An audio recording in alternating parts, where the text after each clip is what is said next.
Magandang good evening po sa lahat. So, Pilipinas at mga kapatid natin na kaantabay sa ating live streaming sa mandako ng mundong ito sa kapistahan ng Reyna ng mga Anghel.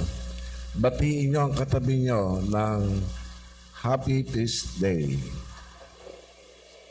Palapakan natin ang Reyna ng mga Anghel. Yun na ba yung mataas yung palakpak?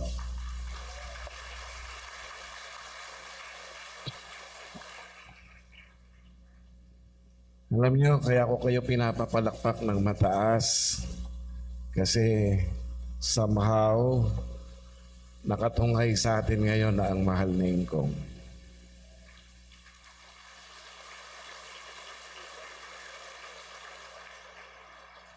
Alam niyo ho, 19 years ago, I don't know kung mga isip ninyo ay matandain. At ito dapat ang importante sa buhay natin. Alam niyo yung kahit ka nadapa, pero hindi mo siya nakakalimutan.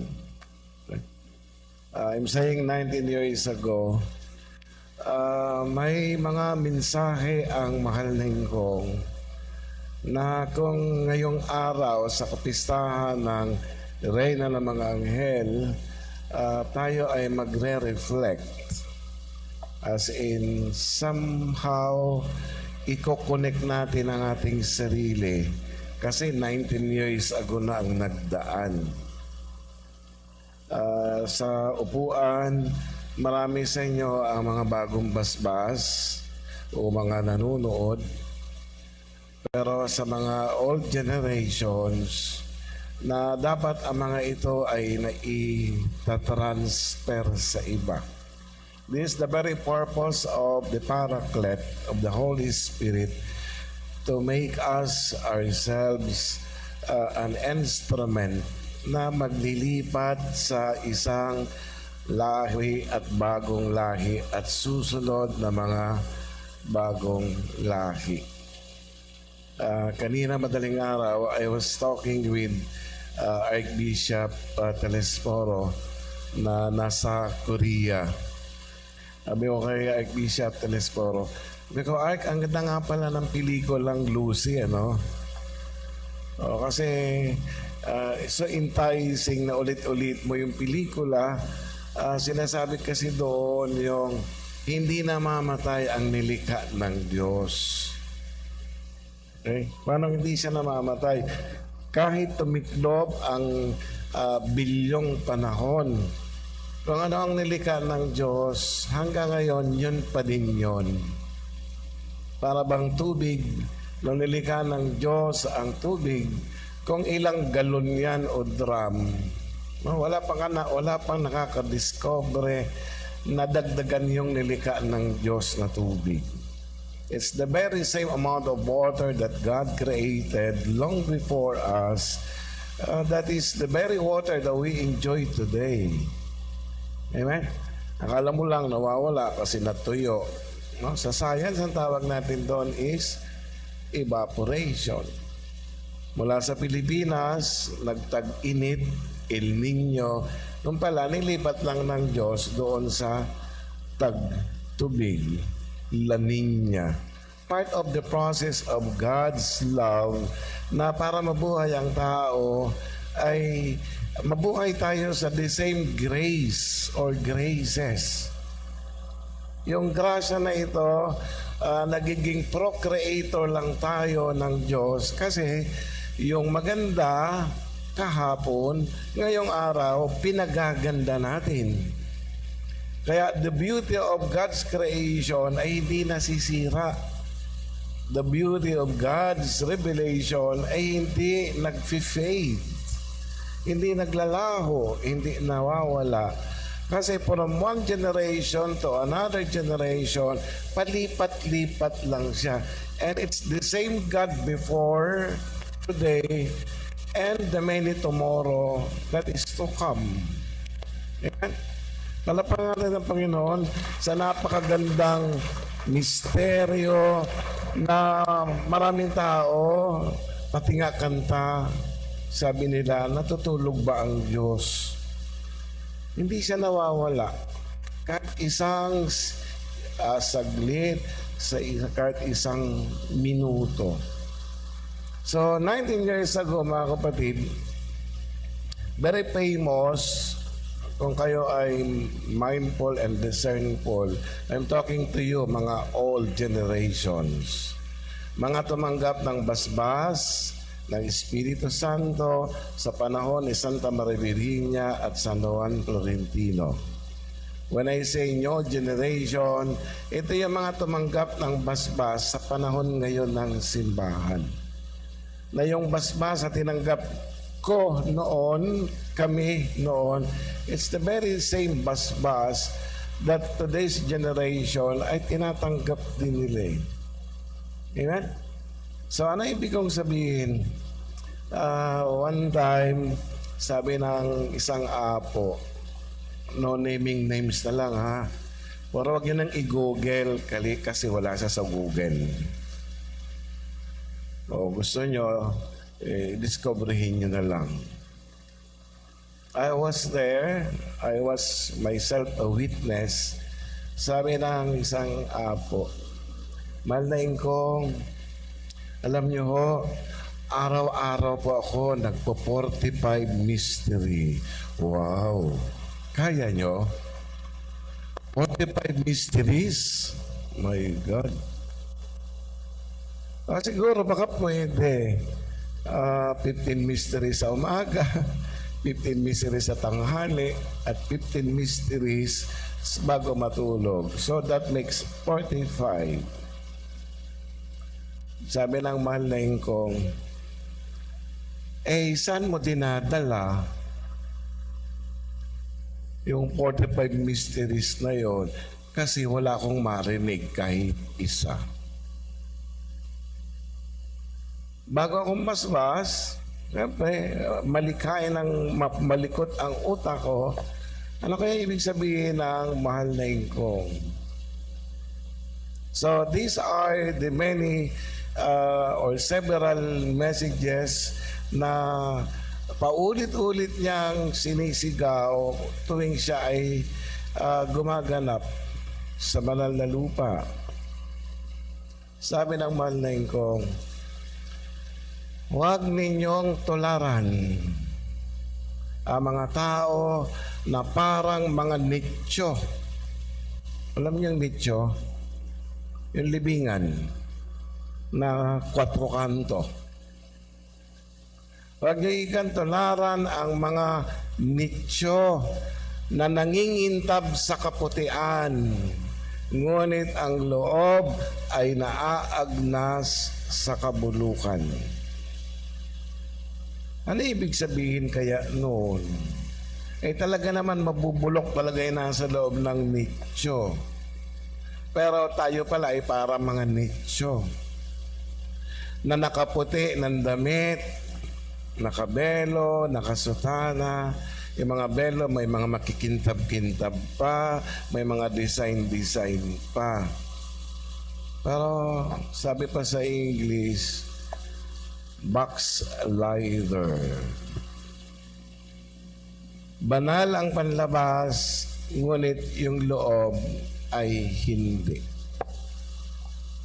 Sabi ng Biblia, the abundance of the heart, the mouth speaks.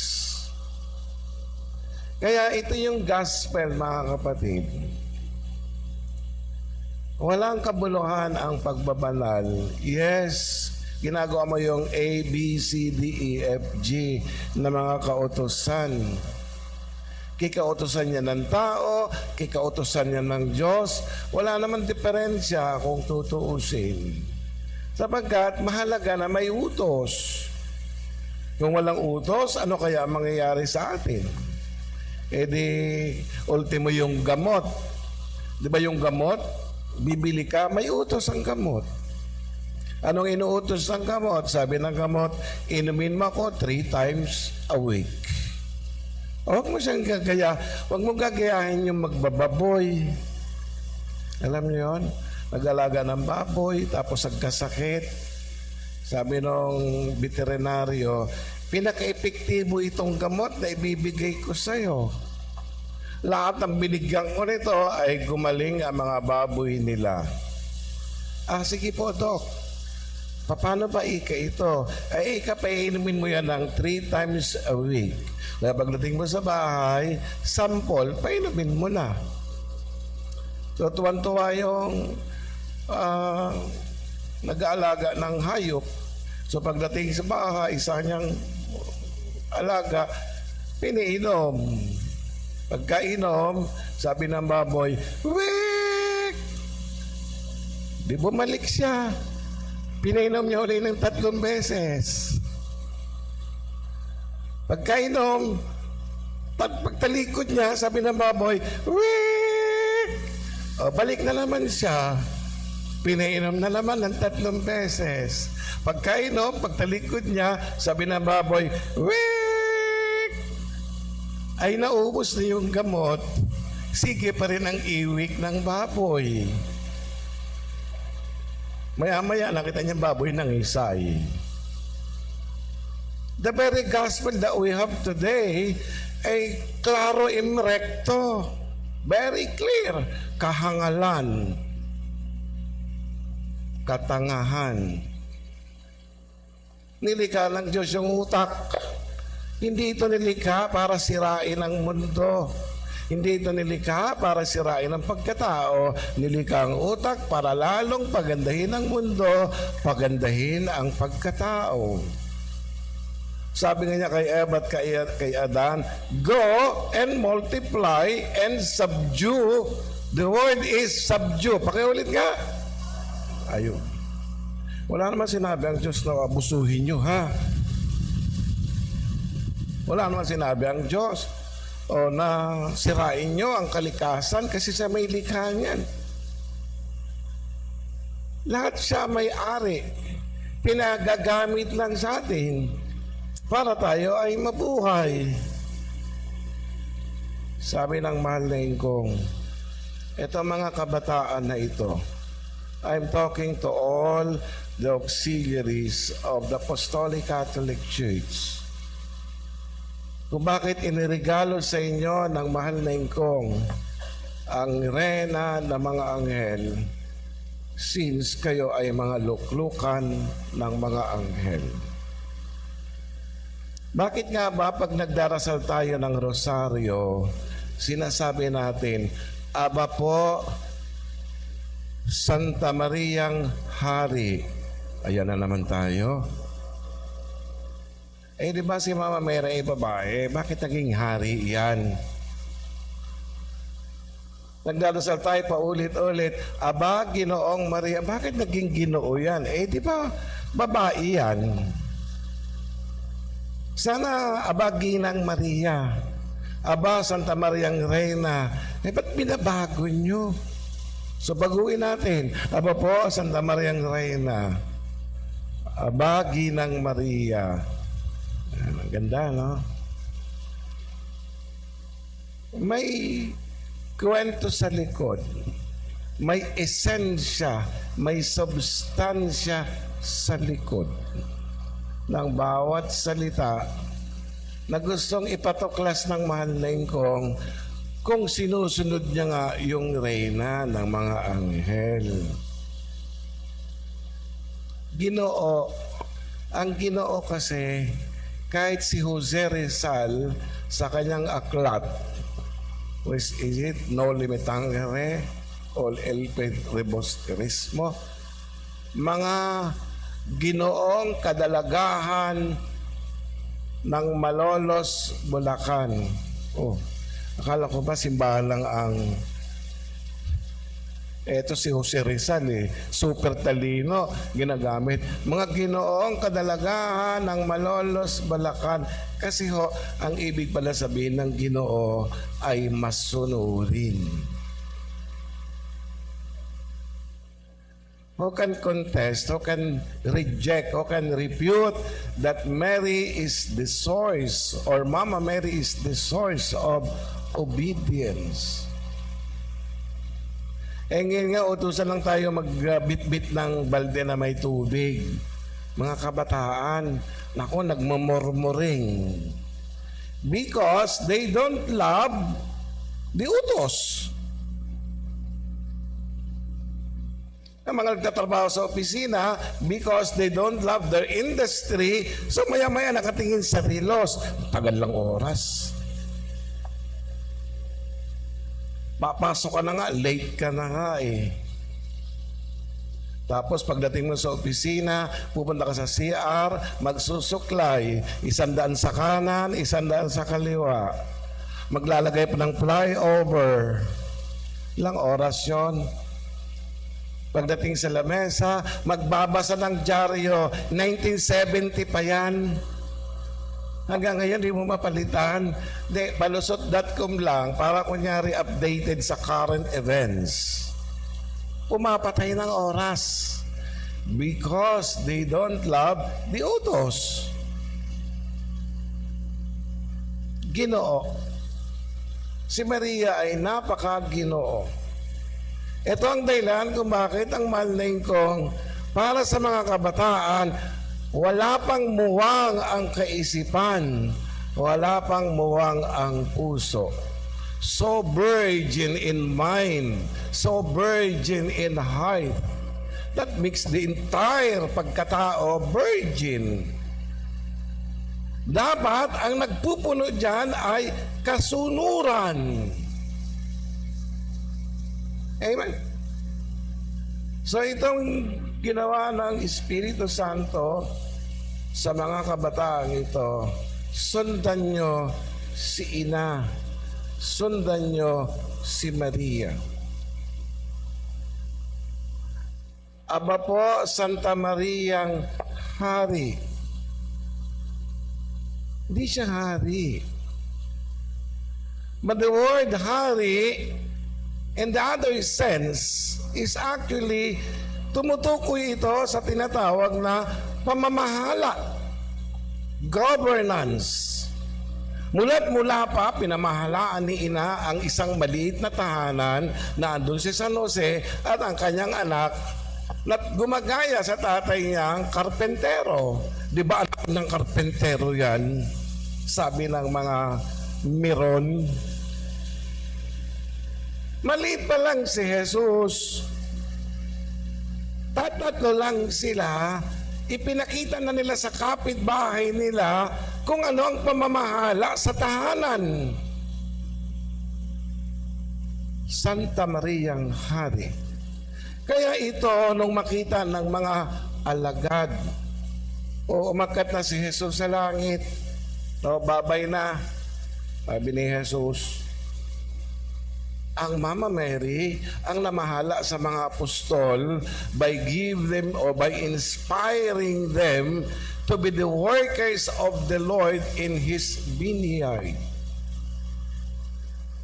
So kung iisipin mo na mga kabataan ay through the Queen of Angels, ang plano pala ng mahal na ingkong murang kaisipan ng kabataan ay hulmahin na sila sa totoong pamamahala. Hulmahin, hubugin na sila sa totoong pamahalaan na nagsisimula sa bahay. Kaya yung bahay tinatawag na tahanan. Kasi may nanay na namamahala, may asawa at mga anak na mga taga-sunod.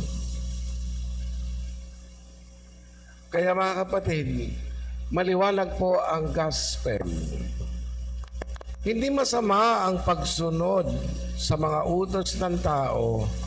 Hindi rin masama ang pagsunod lalo na sa utos ng Diyos. Pero itong sinasabi ni Jesus, sabi ni Jesus, naparito ako hindi para sirain ang mga batas. Naparito ako upang lagyan ng Espiritu ang mga batas. Yun lang mag-iika po ako na masama ang loob ko. Wala kang kwenta. Ngayon pa lang, sinasabi mo sa sarili mo, I hate you, Lord. Batas yan eh. Utos yan. Eh, pero wala naman ang puso mo eh. Amen. Kimaliit na bagay yan, eh di lalo na yung malaki. Pero isinasabuhay mo ito nang may pagmamahal sa nag-uutos at nagbibigay sa iyo ng batas, may cameraman o wala, ginagawa mo perfect. You are a follower of God. Ang totoo niyan, ang Ebanghelyo is very simple. Kung i-reflect natin kay Ina, Mama Mary is the fullness in my diwa. Kung paano bibigyan ng buhay ang Ebanghelyo ngayong araw. Ang gusto kasing tukuyin ni Jesus sa gospel natin tonight, hindi yung legalism, hindi yung tradisyon na ginagawa natin, ngunit paimbabaw, pakitan tao. Oo, tumutulong ako kasi inutusan ako. Alin ang maganda? Yung inutusan ako, kaya ko ginagawa, o ginagawa ko dahil may pagkusa ako. Kaya mahalaga ang mga mensahe ng Malning Kong, hindi lahat ng maganda ay mabuti. Hindi rin lahat ng mabuti ay tama. Hindi rin lahat ng tama ay gusto niya. Kaya dapat ito ay pinagninilay-nilayan natin every day in our life. Kakain ka na lang. Paano ba tamang kumain? Ay, alam mo na yon. Alin ang alam mo? Nagdadasal ka ba bago kumain? Mamaya nabulunan ka. Yan, sabi ng kabuti nga. Kung alam-alam mo lang na yung kinakain mo, kahit ikaw ang nagpagal niyan, ngunit kahit anong pagal mo, kung ayaw kang bigyan ng Diyos, eh magpapagal ka maghapon. Wala kang mapapala. Marami nga hindi nagpapagal, kusa dumarating. Ang tawag natin dyan is biyaya. That we are being blessed every day. Kung kahapon may pagkain ako, may Diyos kasi kahapon. Ibig sabihin niyan, ngayong araw may kakainin din ako sapagkat may Diyos ngayon. So kung may Diyos kahapon, may Diyos ngayon, magtitiwala ako na bukas kakain pa rin ako sapagkat bukas ay mayroong buhay na Diyos. Question, ito bang buhay na Diyos? Saan ba siya nabubuhay? Kumbaga sa halaman, may halaman na tagahangin. Sige, subukan yung ilagay sa tubig kung mabubuhay yan. May halaman na taga-disyerto, subukan yung ilagay sa hindi mainit, mamamatayan. Halaman yon. Pero ang Diyos, sa lahat ng panahon, Diyos siya. Sa lahat ng klase, Diyos siya. Sa lahat ng paraan, Diyos siya. So you want to obtain His graces, to receive His blessings? Wala naman requirement ng blessing na kailangan degree holder.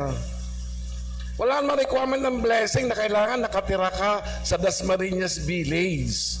Kahit nakatira ka sa village, yung nakatira doon sa gilids, may blessing din. Amen. So ano ang diferensya? Bakit may sumisigaw ng Lord, Lord, Lord? Bakit naman may tahimik lang? Sabi nung isang ale, dumarating yung tatay niya, yung asawa niya, ba't tumahangos ka? Eh kasi mag-i-enroll na naman si Junjun.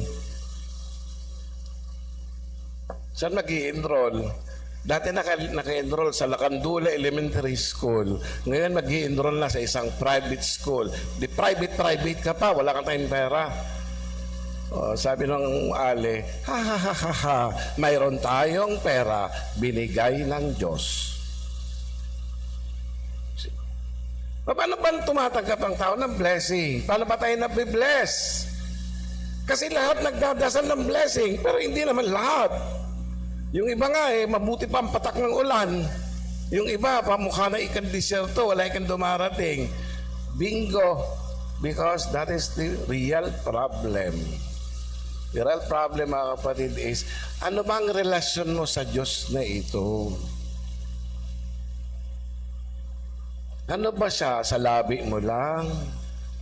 Ano ba relasyon mo sa Diyos na ito? Alam mo na isang gabi, hindi ko mapigilan. Naiyak ako while I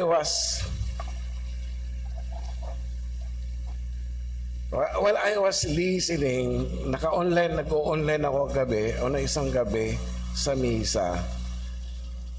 And then may narinig ako, sabi niya, dito lang ako humuhugot ng lakas. So, ang dami niyang kinento, mga kapatid. Alam niyo ho, yung maputulan ng paa, nako, ang hirap niyan. I don't know kung gaano katagal o habang panahon kayo makakapag-recover. Na alam niyo kayo ay tao, may paa kayo, tapos pagising niyo isang araw, wala na kayong paa. Tao ka pa ba?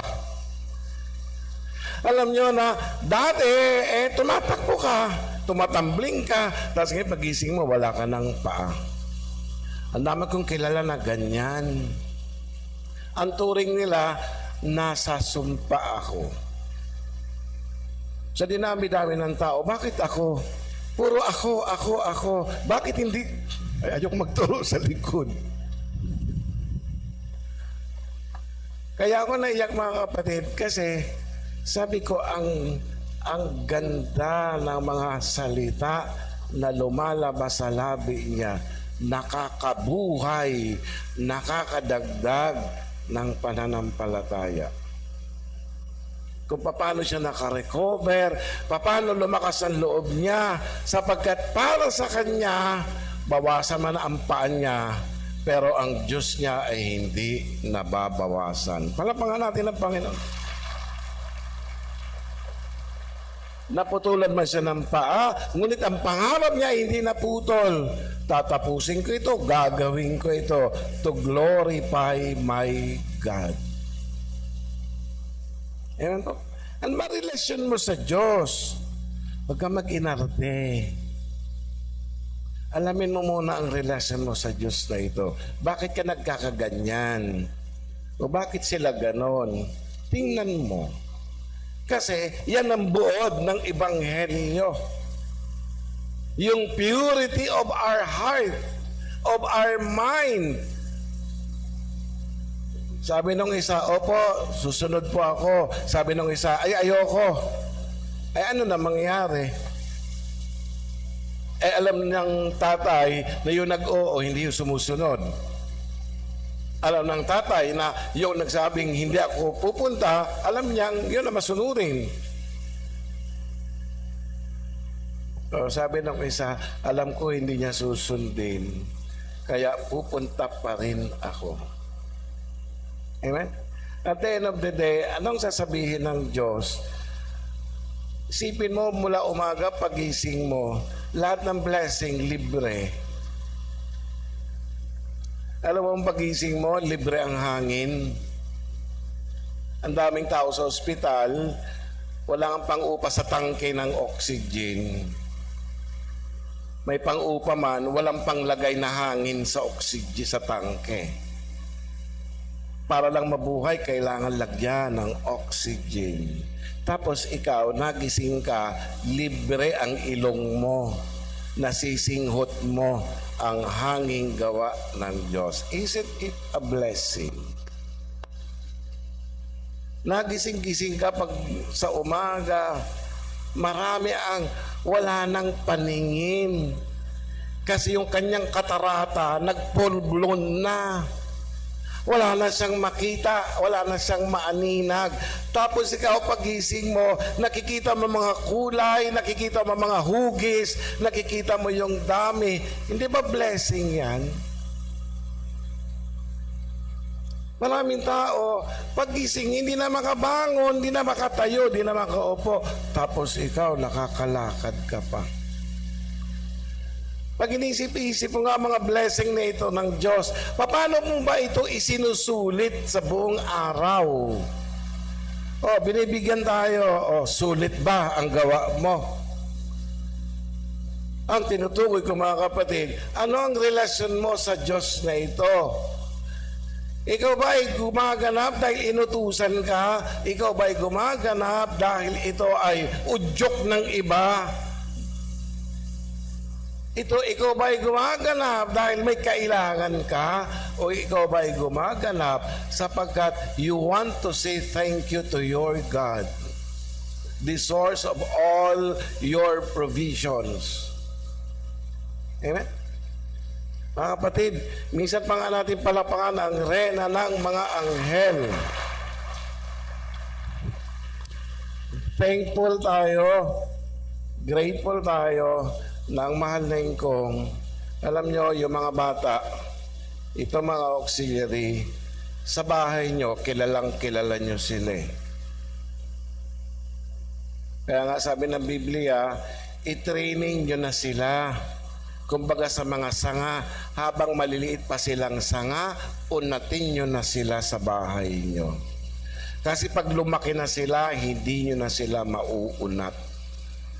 Hindi nyo na sila madidisiplina. Sa bahay pa lang, dapat magsimula na ang disiplina ng buhay. Para nang sa gayon, lumabas man ang mga kabataan ito sa bahay ninyo, hindi kayo mag-aalala, hindi kayo matatakot na baka sila ay dagitin ng uwak. Hindi kayo mababahala na baka paglabas sila kung ano mangyari sapagkat may pundasyon sila sa bahay nyo. O mga kabataan naman na makinig sa magulang, magpasakop sa magulang. Mga anak na hindi sumusunod sa magulang, sabi ng mahal na ingkong, bawat patak ng luha ng nanay ninyo at tatay ninyo, 1,000 sumpa ang tatanggapin nyo sa akin. Again, relasyon. Relasyon na may kadalisayan ang puso. Relasyon na may kasunuran ang pagkatao. Relasyon higit sa lahat sa Diyos. Amen po? Ang dami-daming batas ang mahal na ingkong sa mga kabataan. Hindi ko lang alam kung alam nila ang mga batas na ito ng mahal na ingkong. So kayo na mga old generations, nasa kamay ninyo ang pagpapasa, pagtatransfer ng mga batas na ito ng Diyos na sa ating panahon ngayon, napakadaming mga kabataan before. At dahil sa kanilang kasunuran, dahil sa kanilang kalinisan, ang mga nanay at tatay nila ngayon ay punong-puno ng ngiti. Bakit na puno ng ngiti? Sapagkat hindi sila nagkamali sa pagpapalaki ng mga anak nila. Sapagkat ang ngiti nila ay dahil ang mga anak nila ay naimis nila ng totoo. When I say it, mga kapatid, kahit ako man, mayroon akong damdaming proud sa mga nanay na ito. Isipin mo na maraming mga dating ihas ni Maria, maraming dating mga kerubin, mga dating serapines at anghilito at anghilita. Nakaka-proud na ngayon andito na sila sa altar. May arsobispo na, may obispo na, may madre na, may doktor na, etc. etc. Pag tinitingnan ko ang nakaraan, totoo ang mahal na ingkong. Kasi ang ingkong ang nagbago at naghubog sa kanila at sila man ay nagpahubog sa mahal na ingkong. Ang ingkong ang sentro nating lahat, mga kapatid. Binibigay sa atin ng ingkong si Maria para dagdagan tayo ng saya ng inspirasyon upang kung may mga dumarating na pagsubok sa buhay natin, mayroong nagpapasaya sa atin kahit na kaunti. Yung mga pagsubok na para mga bangin, hindi na natin alam kung makakatawid tayo o makakaahon. Ngunit sabi ng mahal na kong, huwag kang susuko, huwag kang bibitaw, na andyan si Ina. Sundan at tularan niyo siya. Mga kapatid, kahit ang mga anghel sa langit, dito sa mundo, sa lupa, maraming nakakakita. Sa kung tawagin natin ay mga aparisyon. Si Mama Mary nagpapakita kasama ang mga anghel. Because ang mundo na ito ay napakaganda. Nilikha ng Diyos ang mundong ito para i-enjoy ng lahat ng tao, ng lahat ng kanyang nilalang.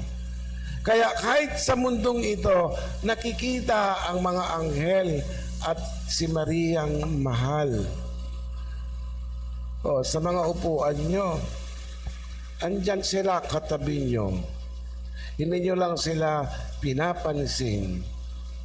Hindi nyo lang sila namamalayan because actually nasa inyo siya. Mga santo at santa, mga anghel sa harap ni Ina. Ano ang purpose ng Diyos? Para sumunod tayo sa Kanya, para ang pagsunod natin ay maging banal, maging dalisay. Ang purpose ng Diyos sa actually mga kapatid, para i-define natin ang buhay natin bilang tao, ng buhay ay maganda. Para i-define natin ang mundo, na ang mundong ito ay maganda. Dito pa man sa lupa, para nang sa langit. Ayan po, at the end of the day, bukas, unang araw, unang challenge sa lahat ng mga kabataan. Ano ang gagawin ninyo? Ano ang plano nyo sa buhay? If I were you, ang pinakamaganda dapat simulan bukas ng umaga, alamin natin, ano ang relasyon ko kay Ina? Ano ang relasyon ko sa mahal na ko? Kasi kung makikita ko ang relasyon ko sa kay Ina at sa mahal na kong, eh di hindi magsasalita ang mahal na kong. Ano sabi niya doon sa Apo? 45 mysteries. Ba't wala akong marinig kahit isa? Saan mo dinadala ang rosaryo mo? Ibig sabihin mga kapatid, pantao. Nandun ka sa mga tao, bantog ka, kilala ka, sinasaluduhan ka, bantog ka sa mga tao, pinaglilingkuran ka. Pero sabi ng mahal na kong, anak, anong silbi? Kilala ka doon, kilala ka roon, pero ang bahay nyo, yung hugasan na mga pinggan, ang titigas na ng nakadikit. 3 araw na wala pang naguhugas. Ano ang silbi? Yung bahay niyo, yung labahan, inaamag na, 1 buwan na yan. Hindi pa nalalabahan. Ano ang silbi? Yung asawa mo nagreklamo sa'yo kasi yung ulam na inihahanda mo, pupunta ka sa palengke, tanghali na. Kaya pagdating mo doon, yung mga bangos, pinipisil-pisil mo, inaamoy-amoy mo. Sabi mo sa tindera, bakit mapula ang mata? Parang may sore eyes.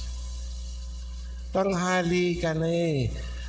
Dapat early birds gather fresh worms. Amen po. Ano sinasabi ng manding ko? Magsimula ka sa bahay nyo. Huwag sa damit mo. Huwag sa belo mo. Magsimula ka sa puso mo. Pag ginawa mo yan, natularan mo ang rena ng mga anghel mula sa puso. Magandang gabi po sa inyong lahat.